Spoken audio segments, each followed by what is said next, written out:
Graça e paz para todos os irmãos aqui no Facebook e para todos meus inscritos no YouTube. De antemão, antes de mais nada, eu quero mandar um alô e quero mandar graça e paz para todos meus inscritos no YouTube e para todos os irmãos aqui pelo Facebook. Que Deus continue abençoando a todos em nome do Cristo ressuscitado. Meus amados irmãos eleitos do Senhor, de antemão eu quero começar essa live fazendo uma oração, né? O apóstolo Paulo, o ministro da incircuncisão, apóstolo dos gentios, ele disse em 1 Tessalonicenses, capítulo 5, versículo 17, orai sem cessar. Sendo assim, oremos. Pai dos Espíritos, eu te louvo, eu te agradeço, eu exalto o teu eterno nome. Pai, eu quero te pedir perdão pela sobra da carne cometida, por olhar, por julgamento, por palavra, por obra, por prática, por agir, por olhar, por gesto, por palavras. Pai, Senhor, me perdoe em nome do Cristo ressuscitado. Pai, toma primazia, toma primeiro lugar aqui nessa live, que eu diminua e que o Senhor cresça. Que toda honra, que toda glória, que todo louvor seja tributado ao teu eterno nome, para a glória do Cristo ressuscitado. Pai, fala conosco de uma forma poderosa, empurra um pouco mais essa espada do Espírito no coração dos ouvintes, no coração dos irmãos, das irmãs. Pai, também eu oro a favor das vidas que estão no mundo de tráfico de droga, liberta essas pessoas do mundo de tráfico de droga, salva essas vidas do mundo de tráfico de droga em nome do Cristo ressuscitado. Eu oro a favor também das vidas que estão nos hospitais, na UTI, gemendo de dor, liberta eles, Pai, ali também, Pai, daquelas enfermidades. Eu oro pelas vidas que estão doentes, que estão agora, Pai, internadas, e eu te peço, cura essas vidas, segundo a tua vontade. Eu oro também nesse momento, Pai, pela vida dessa mãe de família, desse pai de família, que não tem um pão para mastigar, para comer em casa, Pai, para que o Senhor entre com provisão, para que o Senhor entre com providência. Eu oro a favor também nesse momento, Pai, desse irmão, dessa irmã que vai ouvir o Evangelho, essa palavra, empurra um pouco mais essa espada do Espírito no coração dos irmãos, no coração das irmãs. Fala conosco de uma maneira maravilhosa, fala conosco de uma maneira tremenda, por intermédio do Evangelho. Pai, em nome do Cristo ressuscitado, Pai, que eu diminua e que o Senhor cresça, Pai. Pai, em nome do Cristo ressuscitado, fala conosco poderosamente. Eu oro também nesse momento, Pai, pelas vidas que estão no mundo das drogas, para que o Senhor possa libertar das obras da carne, do mundo das drogas, para que o Senhor possa salvar do mundo das drogas, para que o Senhor possa libertar das obras da carne, Pai, em nome do Cristo ressuscitado, meu Pai, ó Deus e Pai eterno, Pai justo, Pai santo, fala conosco, amém.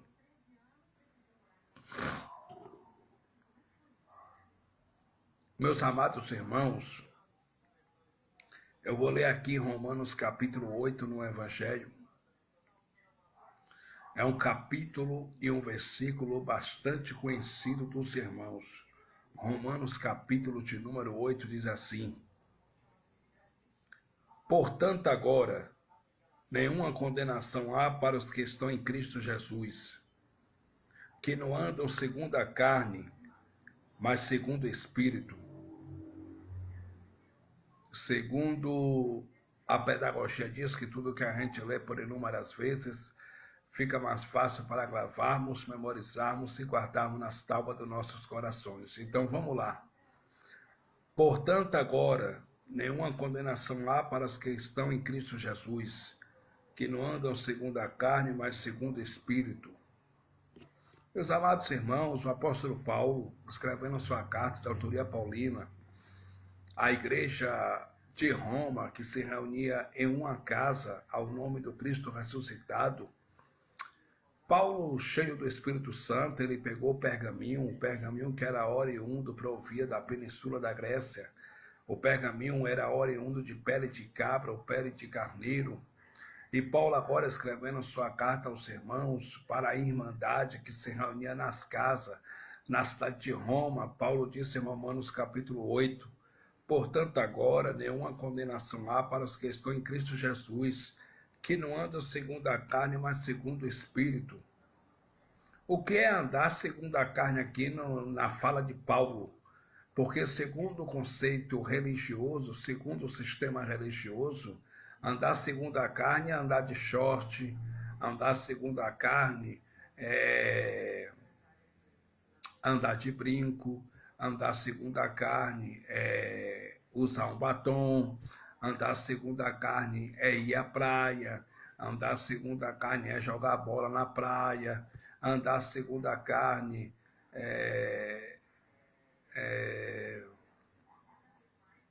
é ir em um lugar que tem pessoas descrentes, pessoas incrédulas, e estar no meio delas, é andar segundo a carne. Esse é o conceito do sistema religioso.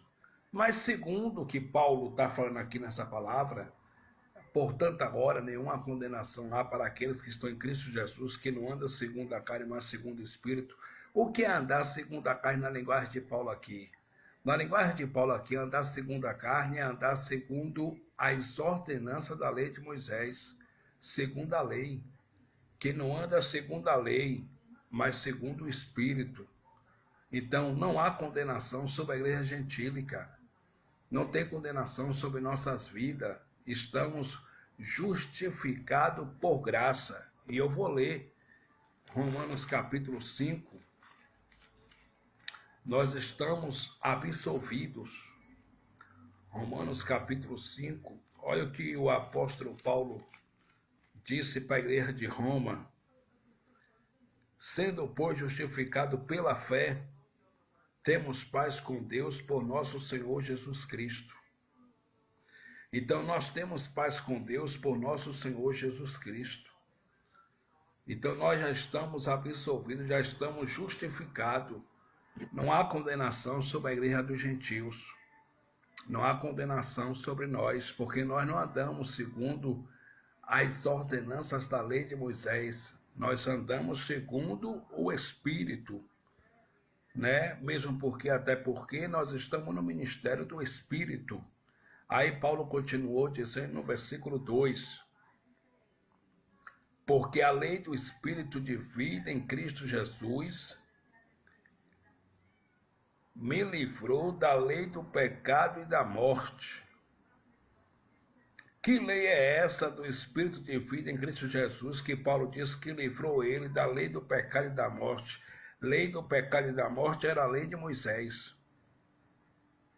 A lei de Moisés era a lei de pecado, de condenação e de morte. Que lei é essa? A lei do Espírito. Porque a lei do Espírito de vida em Cristo Jesus me livrou da lei do pecado e da morte. Então Paulo disse que a lei do Espírito de vida em Cristo Jesus livrou ele da lei do pecado e da morte, ou seja, da lei de Moisés. Versículo 3. Porquanto o que era impossível à lei, visto como estava enferma pela carne, Paulo disse que a lei de Moisés, irmão Roberto Menezes, estava enferma pela carne. Deus, enviando o seu Filho em semelhança da carne do pecado, pelo pecado condenou o pecado na carne. Então, Paulo disse que não há condenação para aqueles que estão em Cristo Jesus, ou seja, para aqueles que estão na graça. Não há condenação para os irmãos que estão em graça. Não há condenação para quem está em Cristo, para quem está andando segundo o Espírito, porque nós estamos no ministério do Espírito. Pregou Paulo e prego eu. Segundo Coríntios capítulo 3, versículos 7 e 8, disse Paulo: e seu ministério da morte gravado com letras em pedra. Observe que Paulo chamou a lei de Moisés de ministério de morte, gravado com letras em pedra. Veio em glória, de maneira que os filhos de Israel não podiam fitar os olhos na face de Moisés, porquanto a glória que havia no seu rosto era transitória, né? Estava desvanecendo. de quanto maior glória será o ministério do Espírito. Romanos, 2 Coríntios, capítulo 3, versículos 7 e 8. Então, nós estamos no ministério do Espírito. Então, não há condenação para quem anda segundo o ministério do Espírito, para quem está no Espírito, para quem anda em graça, para quem está na graça, não há condenação. Só que aqueles que andam segundo a carne, eles mesmos se condenam com suas obras, com suas praticidades religiosas, com suas práticas religiosas. Eles mesmos se condenam com suas práticas religiosas, né? Que não andam segundo a carne. Segundo a carne é segundo a lei. E os religiosos, eles andam segundo a lei. Os religiosos andam segundo a carne. Eles buscam e nunca encontram. Eles bate e a porta nunca se abre. Eles participam de culto de libertação e nunca liberta, porque eles andam segundo a carne, segundo os rudimentos fracos e pobres da lei de Moisés. E não é para andar segundo os rudimentos fracos e pobres da lei de Moisés, é para andar no Espírito. Pregou Paulo e prego eu. Gálatas capítulo 5, versículo 16. Andai no Espírito e não cumprireis as concupiscências da carne. Então, o cristão tem que andar no Espírito, né? Na graça de Deus, dependente do Pai, porque nós estamos na graça e nós somos dependentes do Pai. Então, os religiosos andam segundo a lei de Moisés, e não é para andar. Olha o que está escrito em Hebreus, capítulo 6. Hebreus, capítulo 6. Diz assim, carta de Paulo aos Hebreus, aos judeus de judaica, uma casa. Olha o que Paulo disse em Hebreus, capítulo 6. Pelo que deixando os rudimentos da doutrina de Cristo, olha, Paulo diz que é para deixar os rudimentos da doutrina de Cristo, ou seja, os rudimentos da doutrina de Jesus de Nazaré, porque nós não pertencemos a Jesus de Nazaré, nós pertencemos ao que ressuscitou, nós pertencemos ao Cristo ressuscitado. Pelo que deixando os rudimentos da doutrina de Cristo, prossigamos, é para prosseguir, é para deixar os rudimentos da doutrina de Jesus de Nazaré, da doutrina de Cristo, prossigamos até a perfeição, não lançando de novo o fundamento do arrependimento de obras mortas e de fé em Deus, versículo 2, e da doutrina dos batismos, e da imposição das mãos, e da ressurreição dos mortos, e do juízo eterno. 3, e isso faremos se Deus o permitir. Então, Paulo diz que é para deixar tudo isso para trás e para prosseguir. Prosseguir para onde, irmão? Prosseguir para a graça. É para deixar os rudimentos da doutrina de Jesus de Nazaré, do passado, para trás. Porque nós não pertencemos e nunca pertencemos a Jesus de Nazaré. Quem pertencia a Jesus de Nazaré eram os judeus de origem judaica. Nós, gentios, do lado de cá, pertencemos ao que ressuscitou, ao Cristo ressuscitado. Pregou Paulo e prego eu, Romanos capítulo 7, versículo 4, Paulo disse que nós pertencemos ao que ressuscitou. Então nós pertencemos a Jesus ressuscitado, ao Cristo ressuscitado, ao que ressuscitou ao terceiro dia e hoje mora em nosso espírito. Então Paulo disse que é para deixar para trás os rudimentos da doutrina de Jesus de Nazaré, de Cristo, prossigamos até a perfeição, não lançando de novo o fundamento do arrependimento de obras mortas, ou seja, Não é para pregar hoje mais a mensagem do arrependimento, porque quem pregava a mensagem de arrependimento eram os pregadores legalistas judaizantes, era a mensagem legalista de Pedro, de Tiago, de João e etc., dos discípulos de Jesus de Nazaré, eles que pregaram a mensagem do arrependimento. Nós não pregamos a mensagem do arrependimento, nós pregamos a mensagem da graça do Cristo ressuscitado, a qual foi revelada a Paulo lá no terceiro céu, no paraíso, como Paulo disse, lá em 2 Coríntios, capítulo 12, versículo 2. Eu conheço um homem Cristo, Paulo disse que ele era um homem Cristo, que há 14 anos foi arrebatado e foi levado ao terceiro céu, e quando chegou lá ouviu palavras inefáveis que aos homens não convém contar. Paulo recebeu, irmão Roberto Menezes, a revelação do Evangelho da Graça do Cristo ressuscitado lá no paraíso, lá no terceiro céu. Então, quem pregava a mensagem do arrependimento de obras mortas e falava de fé em Deus eram os pregadores da circuncisão, Pedro, Tiago, João e etc. Aí Paulo continuou dizendo, e da doutrina dos batismos. Por quê? Doutrina dos batismos, porque as águas purificavam até antes da cruz. Era chamado abluções, e era uma das ordenanças da lei de Moisés. Era um dos conceitos judaicos, o batismo nas águas. Entende? Era chamado abluções, purificações por meio da água. Então, Paulo disse que é para deixar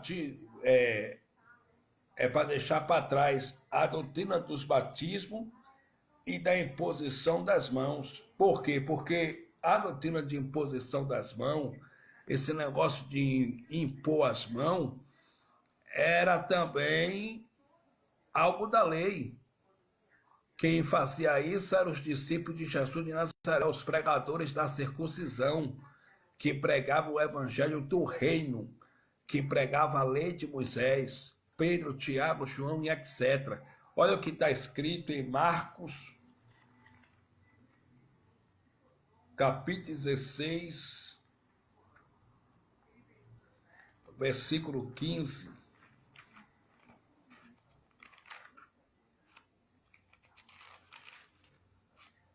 Marcos capítulo 16, versículo 15. E disse-lhes, ide por todo o mundo, pregai o evangelho a toda criatura. Pode parar isso aqui. Jesus de Nazaré, nos dias de sua carne, deu uma ordem para os seus 12 discípulos ir por todo o mundo religioso de Israel, pregando o evangelho da circuncisão para toda criatura debaixo do céu. Quem crê e for batizado será salvo. Está vendo que a doutrina do batismo era a doutrina de Cristo, de Jesus de Nazaré? A doutrina do batismo era a doutrina dos apóstolos, era eles que batizavam nas águas, né? Quem crê e for batizado será salvo, mas quem não crê será condenado. Versículo 17. E estes sinais seguirão os que crerem. Em meu nome expulsarão demônio, falarão novas línguas, pegarão na serpente, e se beber de alguma coisa mortífera, não vos fará dano algum. E imporão as mãos sobre os enfermos e os curarão. Então, essa doutrina de imposição de mão era a doutrina de Jesus de Nazaré, era a doutrina de Cristo.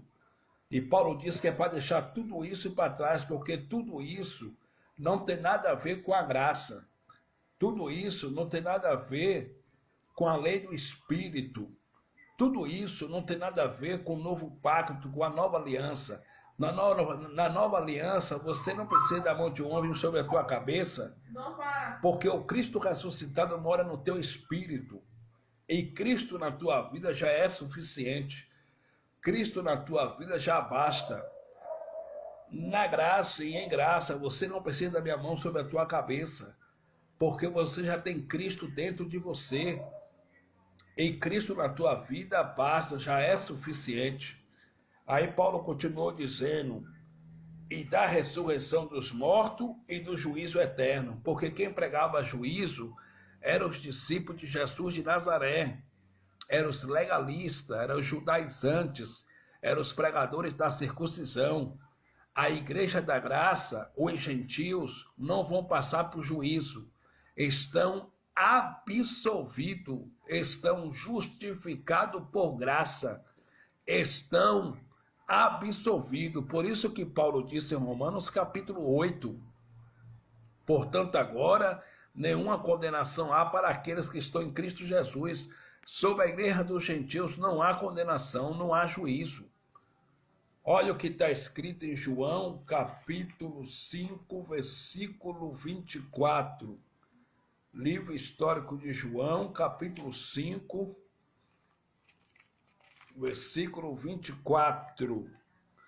Diz assim: na verdade vos digo que quem ouve a minha palavra e crê naquele que me enviou tem a vida eterna, e não entrará em condenação, mas passou da morte para a vida. Então, a igreja gentílica não entra em condenação. Não há condenação sobre a igreja gentílica. Por quê? Porque a igreja gentílica passou da morte para a vida.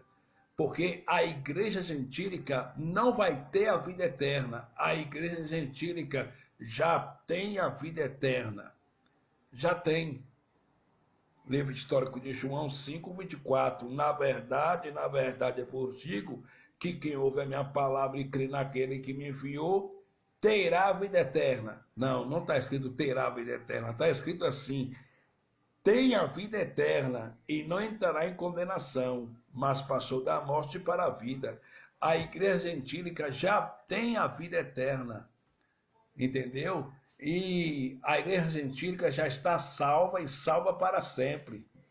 Aí, Paulo disse no versículo 3, e isso faremos se Deus o permitir. Então, amados, aí no versículo de número 4, Paulo disse: porque é impossível que os que já uma vez foram iluminados, e provaram o dom celestial e se fizeram participantes do Espírito Santo. 5. E provaram a boa palavra de Deus e as virtudes do século futuro. 6.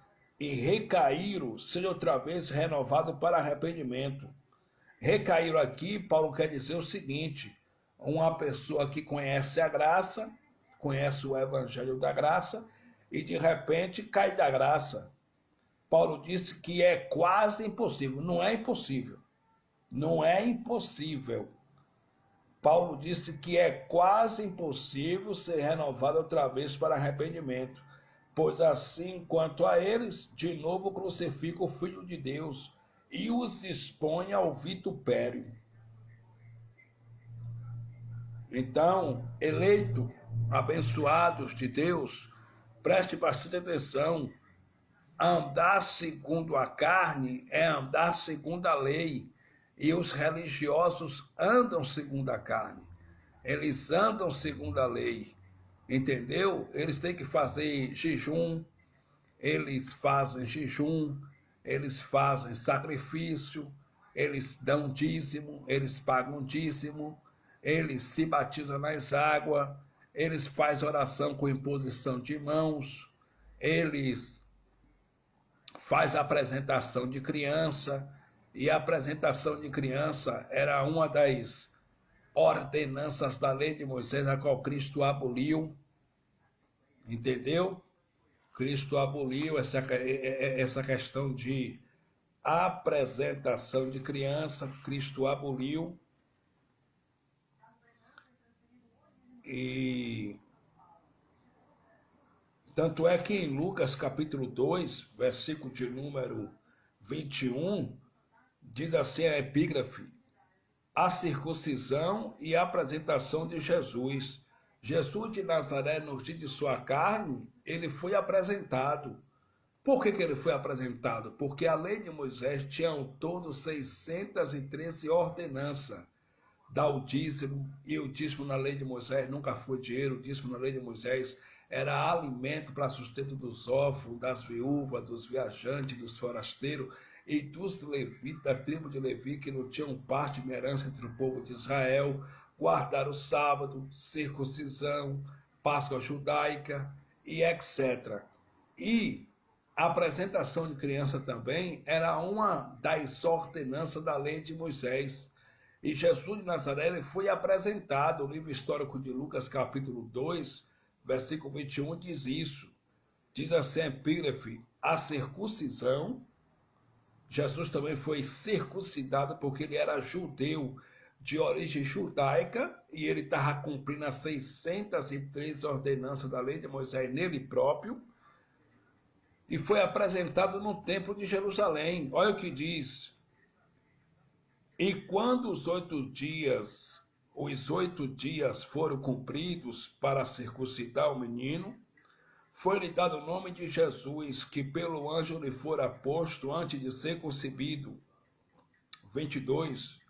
E cumpridos-se os dias da purificação, segundo a lei de Moisés, o levaram a Jerusalém para o apresentar ao Senhor. Segundo o que está escrito na lei do Senhor, todo macho primogênito será consagrado ao Senhor. E para darem a oferta, segundo disposto na lei do Senhor, um par de rolas ou 2 pombinhos. Então, essa questão de apresentação de criança era uma das ordenanças da lei de Moisés. Porque, por exemplo, se Deus te deu um filho, você não precisa apresentar a Deus. Se Deus te deu um filho, Deus já conhece teu filho. Olha o que está escrito em Jeremias, capítulo 1, versículo 4 e 5, livro do profeta Jeremias, capítulo 1. Se Deus te deu um filho, Deus já conhece teu filho. Você não precisa apresentar teu filho em templo religioso nenhum. E os religiosos fazem a apresentação de criança. Isso em graça é uma blasfêmia. É pagão, é paganismo apresentar criança, ainda mais nesses ditos altares, né? Olha o que Deus disse para o profeta Jeremias, Jeremias capítulo 1, versículo 4. Assim veio a minha palavra do Senhor dizendo, versículo 5, antes que eu te formasse no ventre, eu te conheci. E antes que saísse da malha te santifiquei, e as nações te dei por profeta. 6. Então disse eu, Senhor Jeová, eis que eu não sei falar, porque sou uma criança. Então Deus disse para Jeremias o seguinte, no versículo 5, antes que te formasse no ventre, eu te conheci. E antes que saísse da malha te santifiquei, e as nações te dei por profeta. Então, antes que o profeta Jeremias fosse formado no ventre da sua mãe, Deus disse que já conheceu o profeta. Antes que Jeremias fosse formado, Deus já conheceu o profeta Jeremias. Então, esse negócio de apresentação de criança na graça é pagão. É paganismo, entendeu? Porque Deus já conhece teu filho. Se foi Ele que te deu o filho, Ele sabe o nome do teu filho, Ele sabe tudo do teu filho. Olha o que está escrito em Salmo 139, versículo 15. Os meus ossos não te foram encobertos, quando no oculto fui formado, Davi dizendo para Deus, e entretecido como nas profundezas da terra. 16. Os teus olhos viram o meu corpo ainda informe. Davi disse que os olhos de Deus viram o corpo dele ainda informe no ventre da sua mãe. Os teus olhos viram o meu corpo ainda informe. E no teu livro todas estas coisas foram escritas, as quais iam sendo dia a dia formadas, quando nem ainda uma delas havia.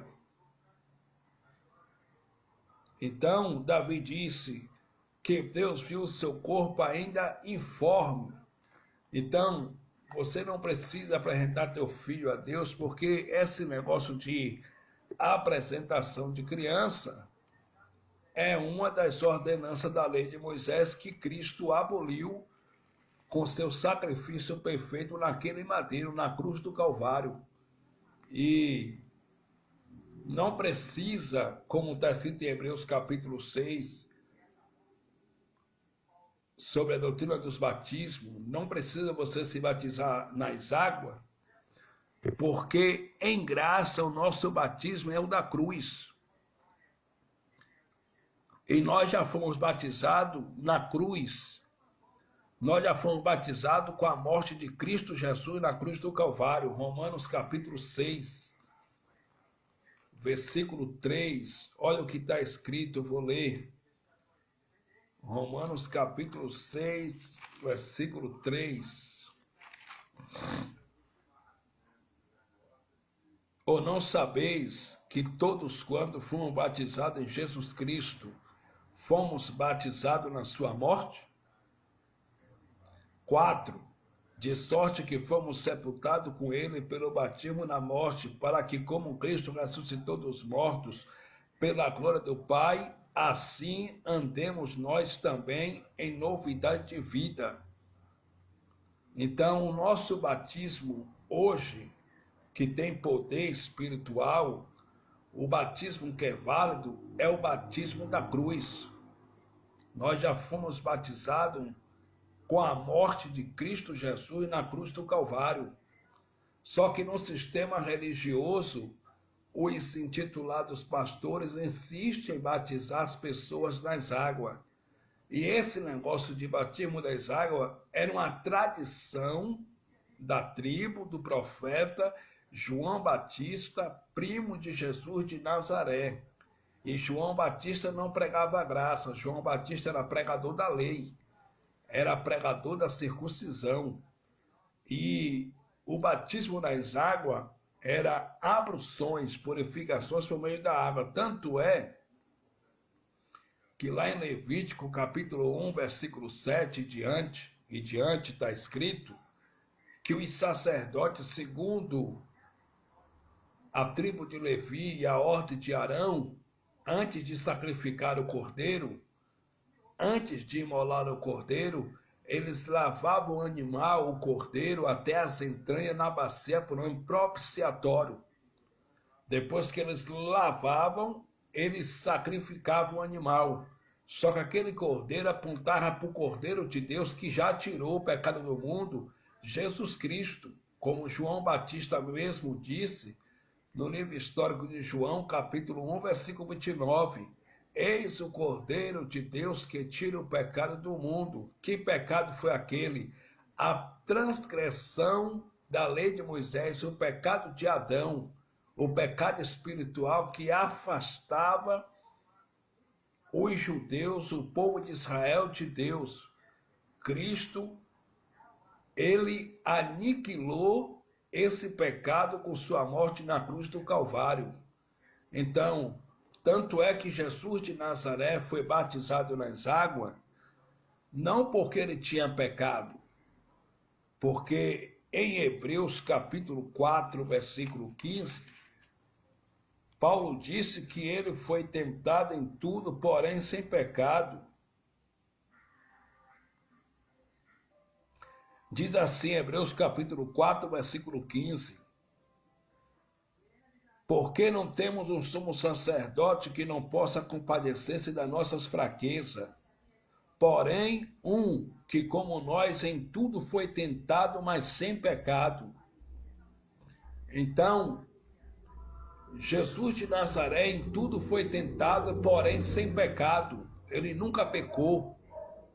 A Bíblia diz: eis o israelita em quem não há dolo, em quem não há pecado. Ele nunca pecou. E por que ele foi batizado nas águas? Porque os intitulados pastores no sistema religioso toma como exemplo para batizar os irmãos nas águas o batismo de Jesus de Nazaré. Mas por que Jesus de Nazaré se batizou nas águas e foi batizado nas águas? Tão somente para cumprir a lei de Moisés, porque no livro histórico de Mateus, capítulo 3, versículo 14 e 15, no versículo 14, a Bíblia diz que ele chegou até João, o Batista, E João Batista disse assim para ele: eu que necessito ser batizado por ti, e tu vens a mim para que eu te batize? Versículo 15, Jesus de Nazaré respondeu a João Batista: deixa, João, para que se cumpra toda a justiça. Se cumprir toda a justiça ali, quer dizer, para que se cumpra toda a lei. Que lei? A lei de Moisés. Então Jesus de Nazaré tão somente se batizou nas águas para cumprir a lei de Moisés, porque ele estava cumprindo a lei de Moisés nele próprio. Tanto é que no livro histórico de Mateus, capítulo 5, versículo 17, ele disse: não cuideis que eu vim para abrogar a lei e os profetas. Pelo contrário, eu vim para cumprir a lei. Então ele veio para cumprir as 603 ordenanças da lei de Moisés, que era o ministério de morte e condenação, no lugar dos judeus, porque nenhum judeu de origem judaica conseguia ser fiel às 613 ordenanças da lei de Moisés e conseguia cumprir. O único judeu nascido de mulher que cumpriu as 613 ordenanças da lei de Moisés foi Jesus Cristo. Por isso que Paulo disse lá em Gálatas capítulo 4 e o versículo de número 4, mas vi na plenitude dos tempos, Deus enviou seu filho Jesus, nascido de mulher, nascido debaixo da lei, para remir, para salvar os que estavam debaixo da lei. A pergunta que não quer calar é: quem é que estava debaixo da lei? Nós ou os judeus? Os judeus de origem judaica, os judeus que estavam debaixo da lei. Nós já nascemos debaixo da graça, sem pecado, justificado, abençoado com toda a sorte de bênção nas regiões espirituais em Cristo Jesus, eleitos, salvo, uma vez salvo, salvo para sempre, justificado por graça, absolvido, já nascemos com a vida eterna, já nascemos salvos e salvo para sempre, já nascemos abençoados. Então, Jesus de Nazaré tão somente se batizou nas águas, não porque ele tinha pecado, porque quando os intitulados pastores batizam as pessoas nas águas, eles estão dizendo diretamente ou indiretamente que Jesus tinha pecado, porque eles tomam como exemplo o batismo de Jesus de Nazaré. Entende? E Jesus nunca pecou, ele foi tentado em tudo, mas sem pecado. E isso é uma blasfêmia, isso aí é uma blasfêmia contra Cristo. E outra coisa, João Batista disse em Mateus capítulo 3, versículo 11 assim: eu, João, vos batizo com água para perdão, para a remissão de pecado, mas vem um que batiza com Espírito Santo e com fogo. E o que batiza com Espírito Santo e com fogo é Jesus. João Batista disse: eu, João, vos batizo com água para perdão de pecado, remissão de pecado, mas vem um cuja sandália, cuja zapaca eu não posso carregar, ele vos batizará nas águas. Está escrito assim? Não, Senhor. Está escrito assim: ele vos batizará com Espírito Santo e com fogo. Quando os intitulados pastores batizam as pessoas no tonel, na piscina de plástico, no rio Paraguaçu, no rio de Jacuípe, e continua batizando as pessoas, eles estão dizendo que o Todo-Poderoso, que João Batista disse, que cujas alpacas não poderia carregar, não veio ainda, e que eles estão esperando ainda o Todo-Poderoso vir. Só que o Todo-Poderoso que João Batista disse, que batiza com o Espírito Santo e com fogo, ele já veio, ele já morreu, já nos batizou com seu sangue na cruz, e hoje ele mora no meu espírito, no teu espírito, e ele ressuscitou, e ele está vivo para a glória de Deus Pai. Então, não há verdade no sistema religioso, porque o sistema vive de enganação. vive de mentira, eles mentem. Então, Paulo disse que é para deixar para trás esse negócio de doutrina de batismo nas águas, né? É para deixar para trás esses rudimentos fracos e pobres. E aí os intitulados pastores apresentam a pessoa como um pecador dentro do seu tempo religioso, porque eles armam laços perniciosos para prender as pessoas dentro das suas gaiolas, dentro dos seus açapões, e apresenta a pessoa como um pecador. E fala assim: só tem um jeito para tirar os teus pecados, irmão, você se batizando nas águas.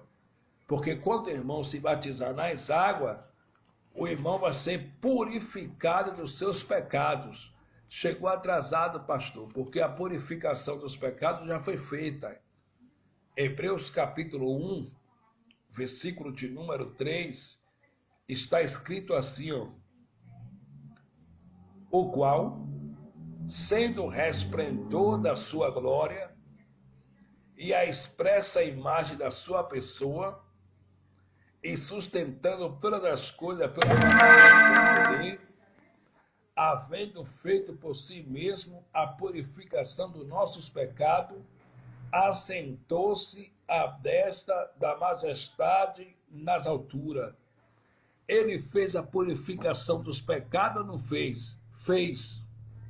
Então, quando o intitulado pastor dá banho na pessoa na piscina de plástico, de que pecado a pessoa está sendo purificada se Cristo já fez a purificação dos pecados?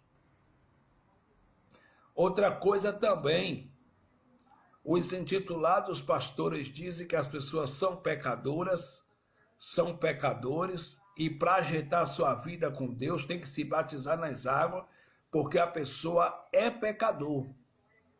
Mas pecador eram os judeus que estavam debaixo de lei, estavam debaixo da lei de Moisés. Eles eram pecadores porque eles não conseguiam cumprir as 613 ordenanças da lei de Moisés, e eles sempre quebravam, eles sempre quebrantavam as ordenanças da lei. Então, os judeus de origem judaica, sim, eles eram pecadores. Nós, do lado de cá da graça, não somos pecadores, porque o pecado em graça está morto. O pecado em graça não existe. O pecado em graça está morto. Hebreus, capítulo 9, versículo 26.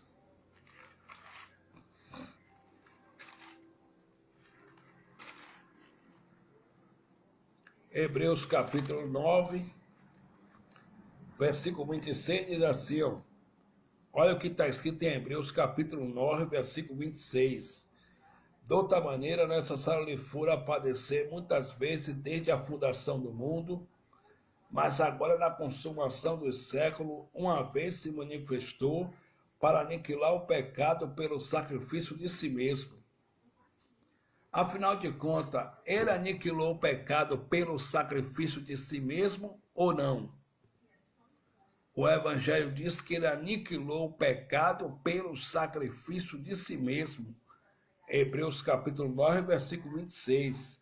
De outra maneira, necessário lhe fora padecer muitas vezes desde a fundação do mundo, mas agora na consumação do século, uma vez se manifestou para aniquilar o pecado pelo sacrifício de si mesmo.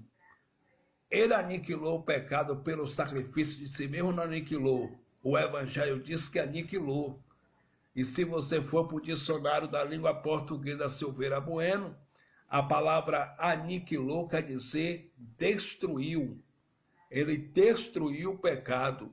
Então, de que pecado as pessoas vai ser purificada e de que pecado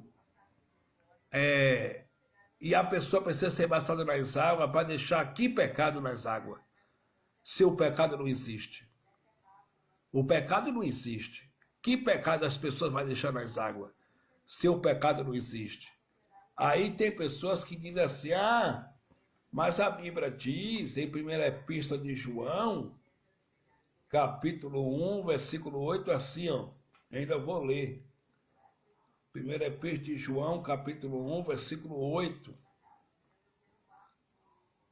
Se dissermos que não temos pecado, enganando-nos a nós mesmos, e não há verdade em nós. A Bíblia diz que se a gente não tiver pecado, se dissermos que não temos pecado, enganamos-nos a nós mesmos e não há verdade em nós. Mas para quem João disse isso? Tem um público. João não pregava graça, João era ministro da circuncisão, pregava a lei de Moisés. Ele estava dizendo isso aqui para os judeus de origem judaica. E o pecado aqui era o pecado de Adão, o pecado espiritual que separava os judeus de Deus.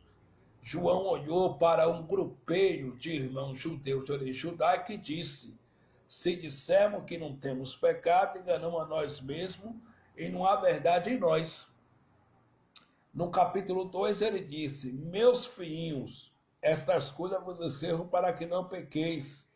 E se alguém pecar, temos um advogado para com o Pai, Jesus Cristo justo. Jesus não é o meu advogado. Jesus não é o teu advogado. Ele era o advogado dos judeus. E o pecado era a transgressão da lei. Olha o que está escrito em 1 João, capítulo 3.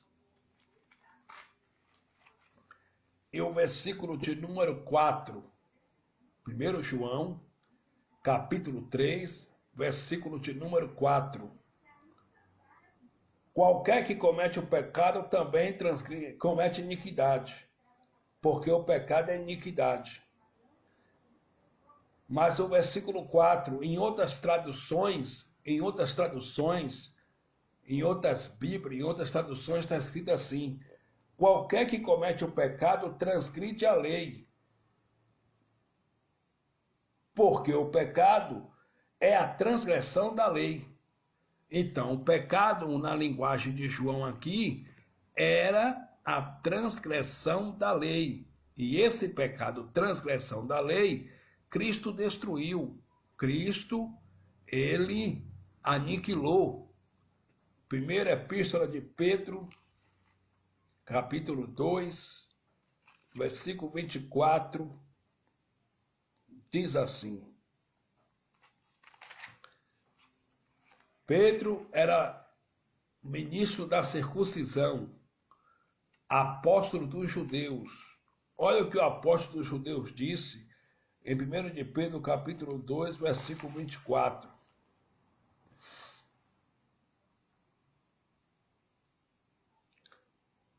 Levando, em outras palavras, carregando ele mesmo em seu corpo os nossos pecados sobre o madeiro, para que, mortos para os pecados, pudéssemos viver para a justiça. E pelas suas pisaduras foste sarado. Seja bem-vindo à nossa live, irmão Júlio Grécio Oliveira. Deus continue te abençoando, o irmão e sua família.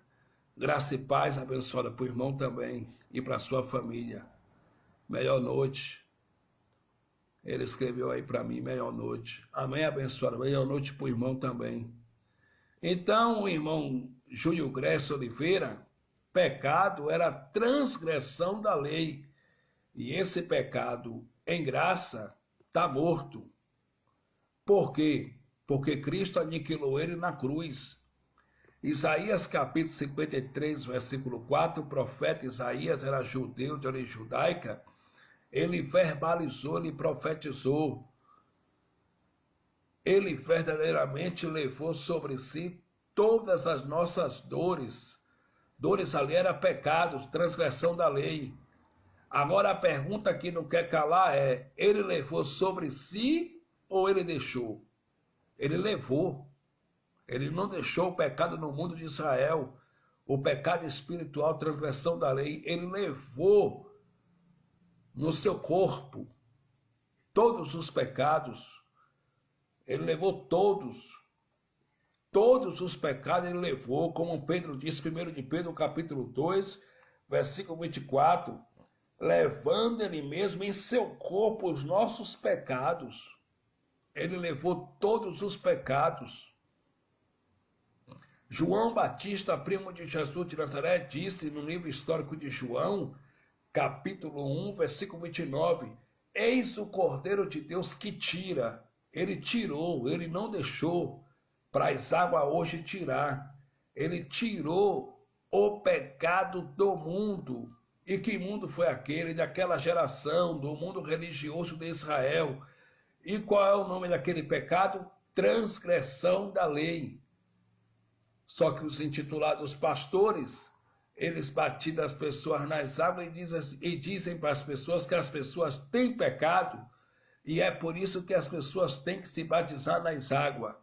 E eles dizem também que quando as pessoas se batizam nas águas, o velho homem das pessoas fica nas águas. Chegou atrasado, intitulados pastores, porque o velho homem das pessoas foi crucificado com Cristo na cruz. Romanos capítulo 6, versículo de número 6, olha o que o pregador da graça, Paulo, disse à igreja de Roma. Romanos capítulo 6, versículo 6. Sabendo isto, que o nosso velho homem foi com ele crucificado, para que o corpo do pecado seja desfeito, a fim de que não se vamos mais ao pecado. Romanos capítulo 6, versículo 6, disse Paulo, sabendo isto, que o nosso velho homem foi com ele crucificado, para que o corpo do pecado seja desfeito, a fim de que não se vamos mais ao pecado. Então, o nosso velho homem, o nosso velho homem, foi crucificado com a morte de Cristo na cruz do Calvário. E os intitulados pastores mentem para seus membros, dizendo que quando eles se batizarem nas águas, o velho homem deles vão ficar nas águas. E é uma mentira, é uma heresia, porque o velho homem dele não vai ficar nas águas. O velho homem nosso já foi crucificado com Cristo, com a sua morte na cruz do Calvário. Então, o pecado não existe mais. Pregador Fabiano Santana, se o pecado não existe mais, então eu posso mentir, eu posso fumar maconha, eu posso roubar, eu posso adulterar, eu posso fazer o que eu quero? Não, senhor. Não existe mais o pecado espiritual que separava os judeus de Deus por nome de transgressão da lei. Existe agora as obras da carne. As obras da carne é diferente do pecado espiritual que separava os judeus de Deus. E o que é obra da carne? Gálatas capítulo de número 5, versículo de número 19. Olha o que Paulo disse em Gálatas, capítulo 5, versículo de número 19. Eu vou ler para os irmãos, Gálatas, capítulo 5, versículo 19. Existem as obras da carne, o pecado espiritual, o pecado de Adão, por nome transgressão da lei. Esse pecado Cristo aniquilou com sua morte na cruz do Calvário. O pecado que existe hoje, o que existe hoje são as obras da carne. Olha o que diz em Gálatas capítulo 5, versículo 19. Porque as obras da carne são manifestas, as quais são prostituição, impureza, lascívia, idolatria, feitiçarias, inimizade, porfia, emulações, iras, peleja, dissensões, heresias, invejas, homicídios, bebedices, glutonarias e coisas semelhantes a esta, acerca das quais vos declaro, como já antes vos disse, que os que cometem tais coisas não herdarão o reino de Deus. Então existem obras da carne, e as obras da carne têm consequência. Gálatas capítulo 6, versículo de número 7. Olha o que o apóstolo dos gentios, Paulo, disse. Gálatas capítulo 6, versículo 7. Não erreis, Deus não se deixe escarnecer, porque tudo que o homem semear, isso também se fará. Versículo 8. Porque o que semeia na sua carne, da carne se fará corrupção, mas o que semeia no Espírito, do Espírito se fará a vida eterna. Então, as obras da carne têm consequência. Pregou Paulo e prego eu, tem consequência. E quais são as consequências? Disciplina, açoite e correção. O Pai disciplina, Deus disciplina. Olha o que está escrito em Hebreus, capítulo 12, e o versículo de número 6. Carta de Paulo em Hebreus, capítulo 12, versículo 6. Diz assim: porque o Senhor corrige o que ama, e açoita a qualquer que recebe por filho. Tá vendo?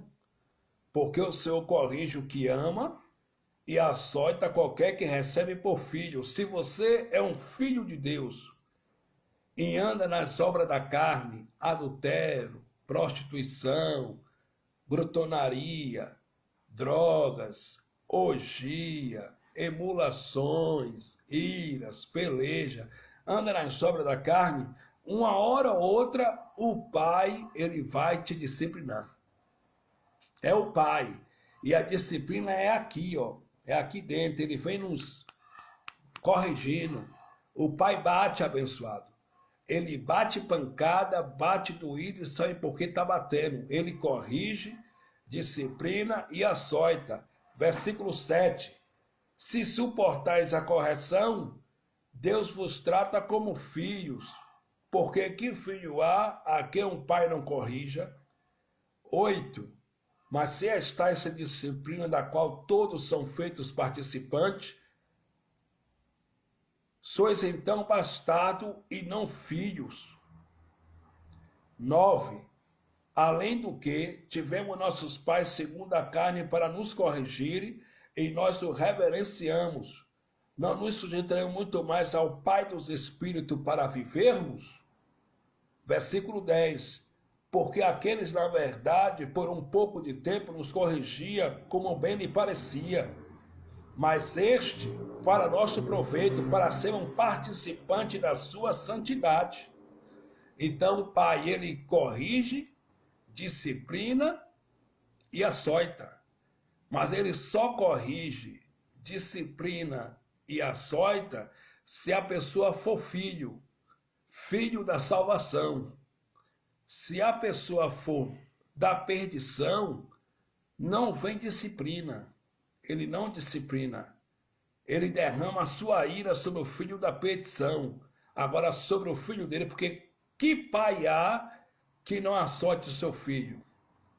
Que pai há que não corrija seu filho? Todos os pais que amam seu filho, ele corrige, ele disciplina, ele açoita. Isso é bíblico, entendeu?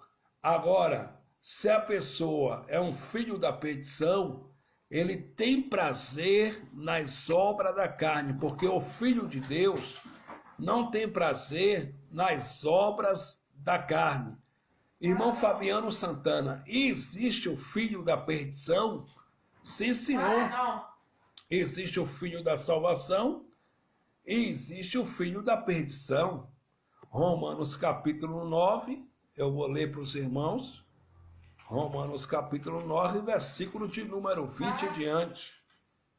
Romanos capítulo 9, versículo de número 20 em diante.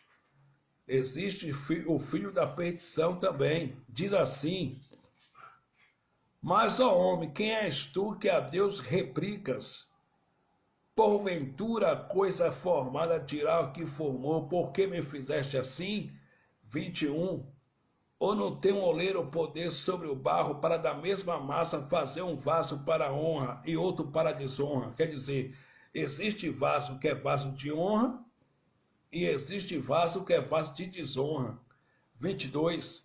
E que direis, se Deus, querendo mostrar a sua ira e dar a conhecer o seu poder, suportou com muita paciência os vasos da ira preparados para a perdição.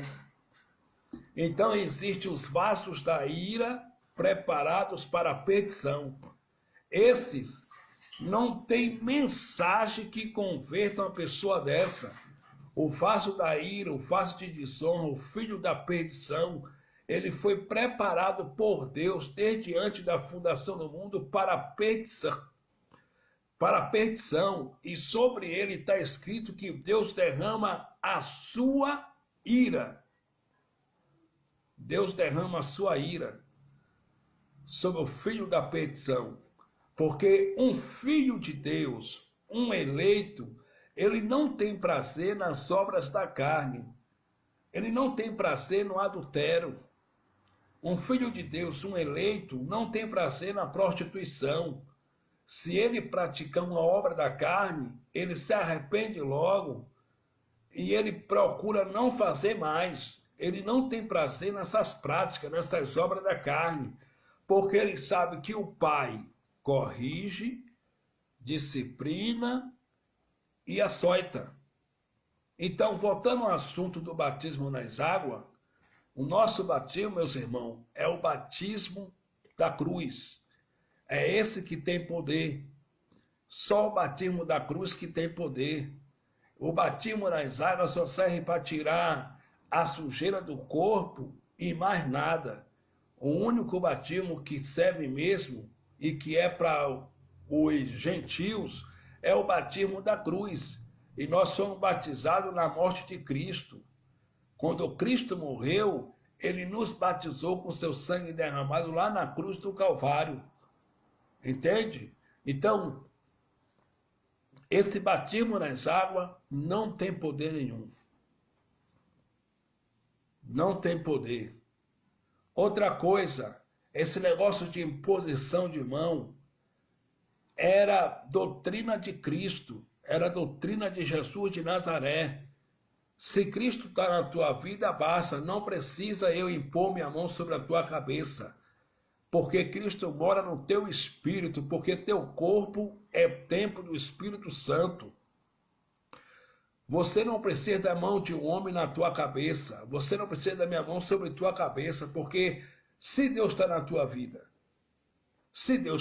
vida, basta, já é suficiente. Deus mora em nosso espírito, porque Deus é espírito. E Deus não trata com carne, Deus trata com espírito, porque Ele é Pai dos espíritos. 1 Coríntios capítulo 3, versículo 16, Paulo pregou e disse que o nosso corpo é templo do Espírito Santo e que o Espírito Santo habita em nós.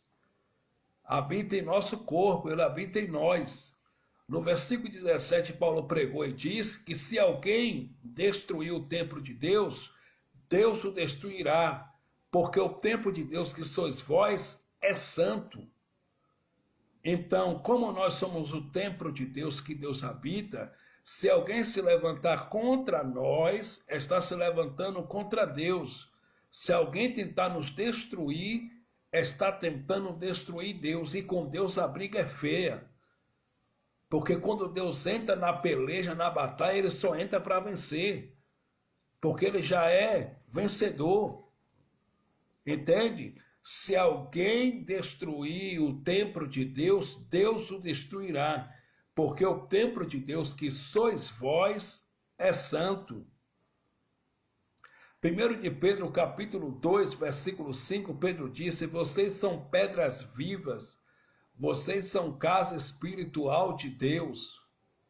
1 Coríntios, capítulo 6, versículo 18 e 19, pregou Paulo e prego eu: aquele que se prostitui peca contra seu próprio corpo.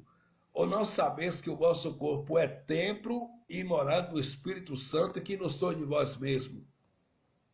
Hebreus capítulo 3, versículo 6, pregou Paulo e prego eu: mas Cristo como filho é fiel sobre a sua própria casa, a qual casa somos nós, se retivermos firmes à esperança da glória.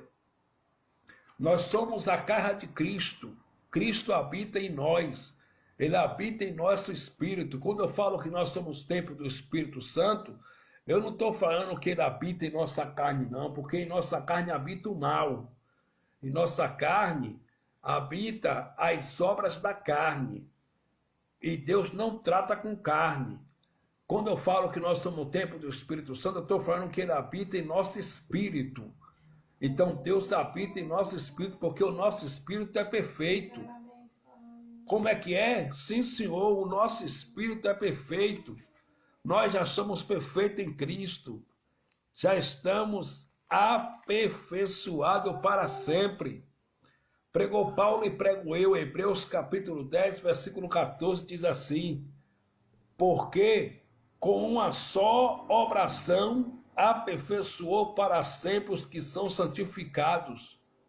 Cristo, através de um único sacrifício, através de uma só oração, aperfeiçoou para sempre os que são santificados, porque a obra que Cristo fez na cruz em nós foi em nosso espírito, e ele nos aperfeiçoou para sempre com a sua morte na cruz do Calvário. Já estamos perfeitos no espírito, na carne não.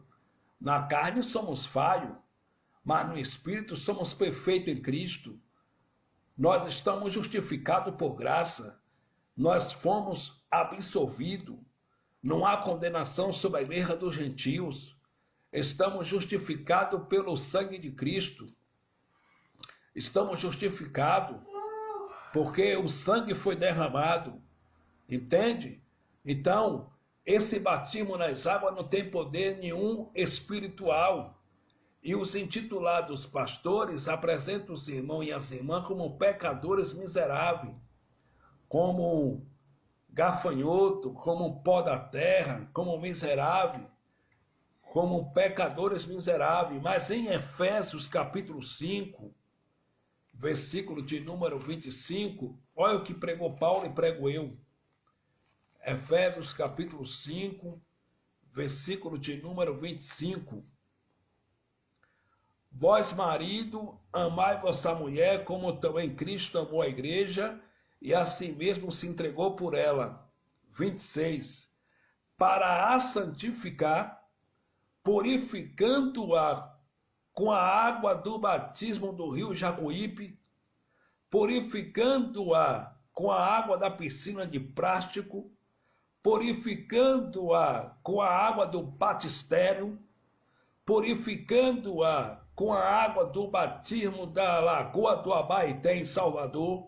Está escrito assim? Não, Senhor, está escrito assim: para a santificar, purificando-a com a lavagem da água pela palavra. 27.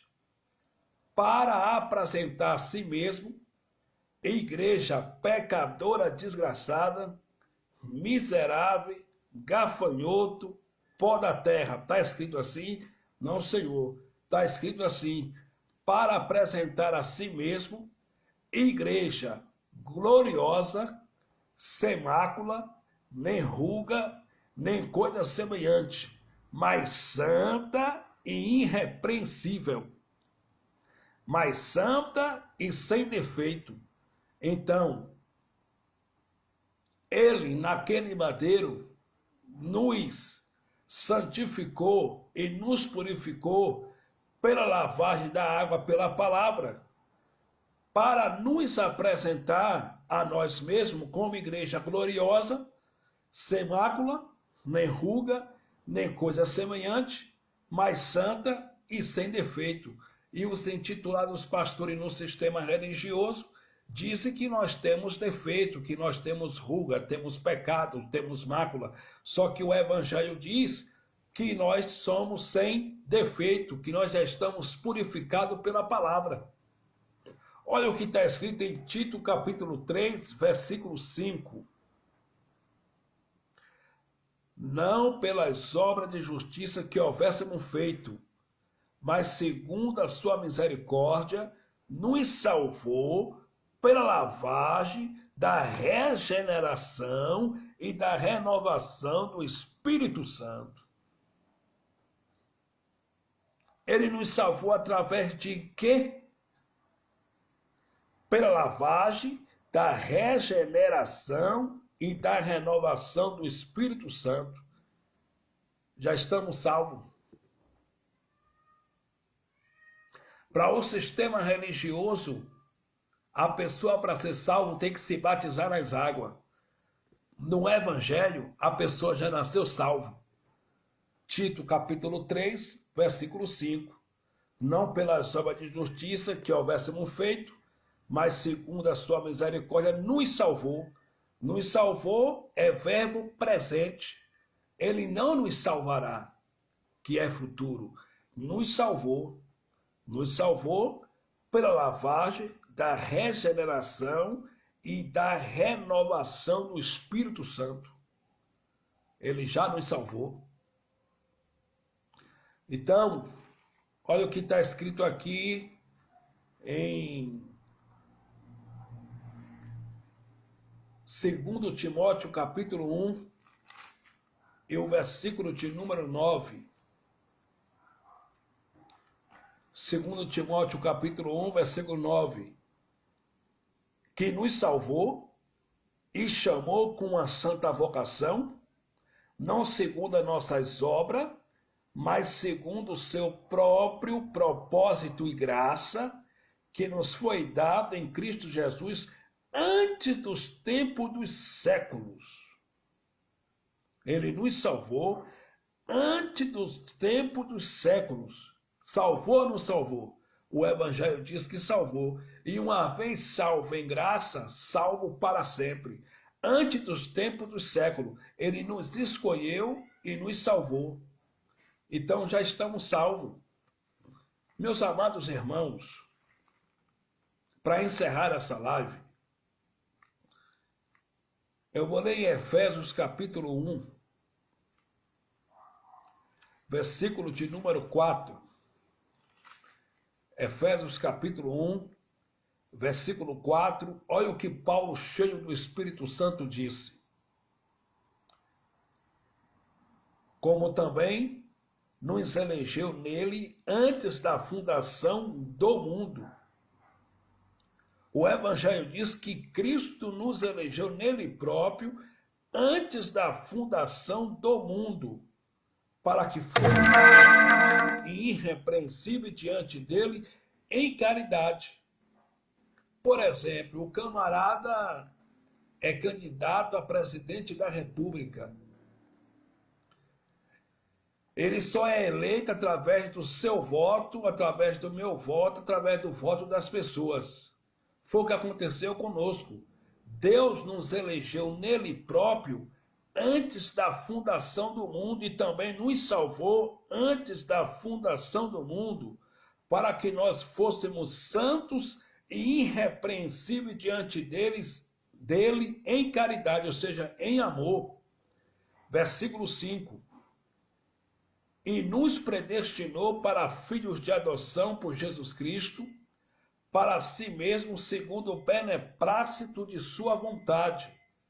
6. Para louvor e glória da sua graça, pela qual nos fez agradável assim no amado. Então, queridos e amados irmãos, já estamos salvos. E uma vez salvo, salvo para sempre. Como é que o Senhor me prova isso? Livro histórico de João, capítulo 6, versículo 37. Livro histórico de João, capítulo 6, versículo 37. Glória a Deus. Livro histórico de João, capítulo 6, versículo de número 37. Diz assim: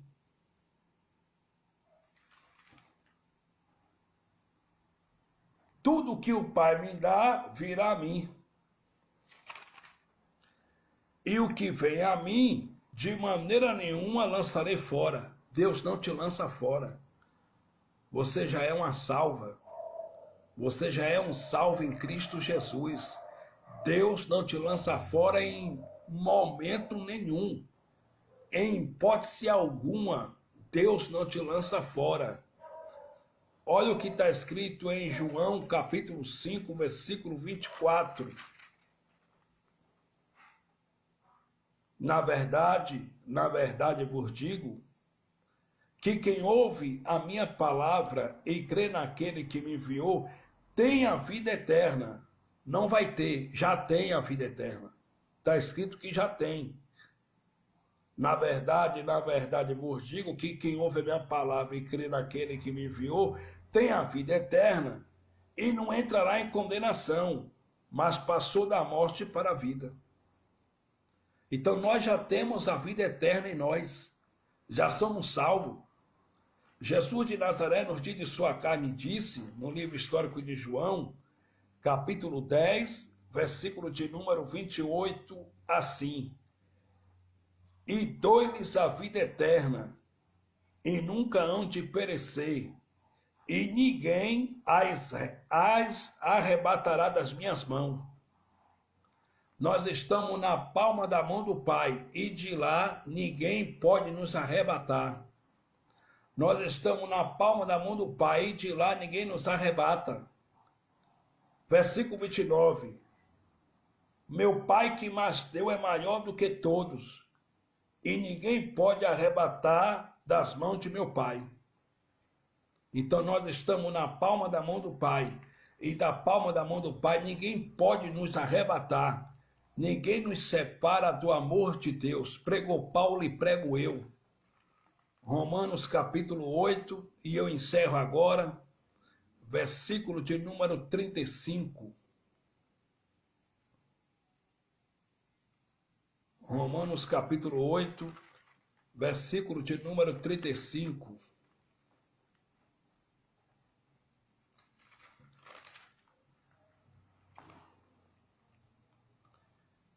Quem nos separará do amor de Cristo? A tribulação ou a angústia, ou a perseguição, ou a fome, ou a nudez, ou o perigo, ou a espada. Versículo 38. Porque estou certo de que nem morte, nem a vida, nem os anjos, nem os principados, nem as potestades, nem um presente, nem um porvir,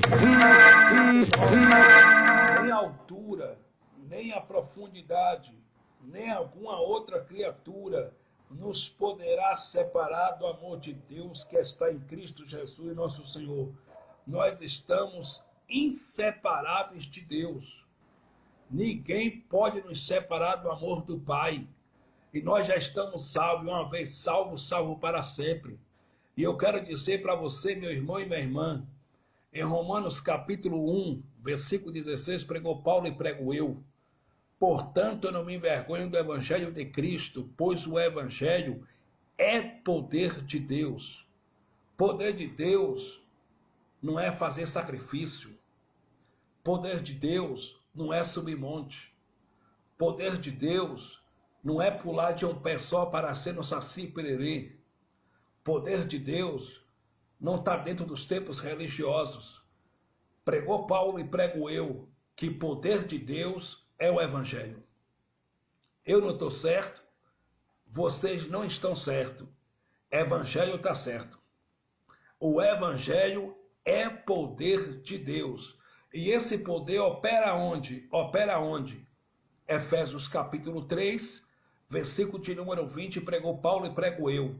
Ora, aquele que é poderoso para fazer infinitamente mais, além do que pedimos ou pensamos, segundo o poder que em nós opera. O poder de Deus não opera nos sacrifícios. O poder de Deus não opera nos montes. O poder de Deus não opera dentro dos templos religiosos. O poder de Deus não opera nessas orações evangélicas em cima do monte, orações ao contrário, orações de maldição, orações ao contrário em cima do monte, em campanha. O poder de Deus opera em nós. opera em nós. E quando você crê nessa palavra, Paulo disse que ele é poderoso para fazer infinitamente mais, além do que pedimos ou pensamos, segundo o poder que em nós opera. Então, como filho de Deus, não como apóstolo, porque eu não sou apóstolo, não como pastor, porque eu não sou pastor, mas como filho de Deus, eu declaro, receba o infinitamente mais de Deus na tua saúde. Receba o infinitamente mais do Pai nos teus negócios, na tua vida financeira, na tua saúde, na tua vida física, no teu casamento. Receba o infinitamente mais de Deus na tua vida ministerial, no teu chamado. Receba o infinitamente mais de Deus nos teus negócios, na tua vida. Receba a saúde. Eu não te recebo com câncer. O câncer já foi embora da tua vida em nome do Cristo ressuscitado. A AIDS já foi embora da tua vida pela fé em nome do Cristo ressuscitado, pela pregação da fé. Eu declaro que essa depressão já foi embora da tua vida em nome do Cristo ressuscitado. Eu não te recebo com depressão, eu te recebo são, eu te recebo sem depressão, eu não te recebo enfermo. Essa enfermidade já foi embora da tua vida segundo o nome do Cristo ressuscitado, o nome que está acima de todos os nomes, não só no século de Paulo, mas também nesse século. O nome de Cristo é maior do que o câncer. O nome de Cristo é maior do que a trombose, do que a AIDS. O nome de Cristo é maior do que qualquer enfermidade. Então receba a saúde, receba o milagre de Deus na tua vida, receba o milagre de Deus na tua casa, no teu lar, no teu casamento, no teu ministério. Recebam o infinitamente mais de Deus. Oremos. Pai dos Espíritos, obrigado por essa palavra maravilhosa. Eu te peço que o Senhor continue abençoando os irmãos e as irmãs, que o Senhor continue empurrando mais um pouco essa espada do Espírito que é o Evangelho no coração dos ouvintes, que aonde essa palavra entrar haja cura, haja transformação pelo poder do Evangelho da Graça, haja milagres pelo poder do Evangelho da Graça, haja transformação e libertação de vida na mente, que as pessoas sofram um verdadeiro metanoia, mudança na mente, no entendimento, que as pessoas sejam libertas do sistema religioso, que aonde essa palavra entrar, o teu espírito possa fruir, o teu espírito possa curar os enfermos, restaurar família, restaurar lares, restaurar casamento, dar alegria, dar paz de espírito para a glória do Cristo ressuscitado. Paizinho, eu te peço, continua abençoando o teu povo de uma forma especial. Eu oro pelas pessoas que estão doentes, que estão enfermas, para que o Senhor cure segundo a tua vontade, em nome do Cristo ressuscitado. Eu oro a favor das vidas que estão com HIV, com câncer, as vidas que estão nos hospitais gemendo de dor, dizendo que não aguenta mais de tanta dor, para que o Senhor possa curar em nome do Cristo ressuscitado, segundo a tua vontade. Eu oro a favor desse irmão, dessa irmã que se encontra com depressão, e eu declaro, sai depressão, vai embora dessa vida depressão, em nome do Cristo ressuscitado, que esse irmão, que essa irmã seja livre dessa depressão, em nome do Cristo ressuscitado. Eu oro em prol desse pai de família, dessa mãe de família que não tem um pão para mastigar, para comer, para dar para os seus filhos, que o Senhor abra as portas para ele, que o Senhor abra as portas para ela, em nome de Jesus Cristo. Eu oro a favor desse pai de família que está preocupado com seu filho nas drogas, para que o Senhor possa libertar seus filhos da droga, para que o Senhor possa salvar seu filho das drogas. Eu oro a favor dos traficantes de droga, para que o Senhor possa libertar dessa lei de tráfico de droga, para que o Senhor possa salvar dessa lei de tráfico de droga. Eu oro pelos presidiários, para que o Senhor possa libertar daquela vida de presidiário, para que o Senhor possa salvar daquela vida de presidiário. Eu oro em prol dessas famílias que estão pedindo divórcio, entrando com divórcio, para que o Senhor não deixe o divórcio sair, porque casamento é a instituição de Deus, Deus é família, Deus é a favor da família. O que Deus uniu, o homem não separa. casamento é de Deus. Eu oro em favor desse homem, dessa mulher que está pensando em cometer o suicídio, para que o Senhor dê livramento segundo a tua vontade, para que o Senhor não deixe esse homem se matar, essa mulher se matar. Tenha misericórdia segundo a tua vontade, Pai, em nome do Cristo ressuscitado. Amém.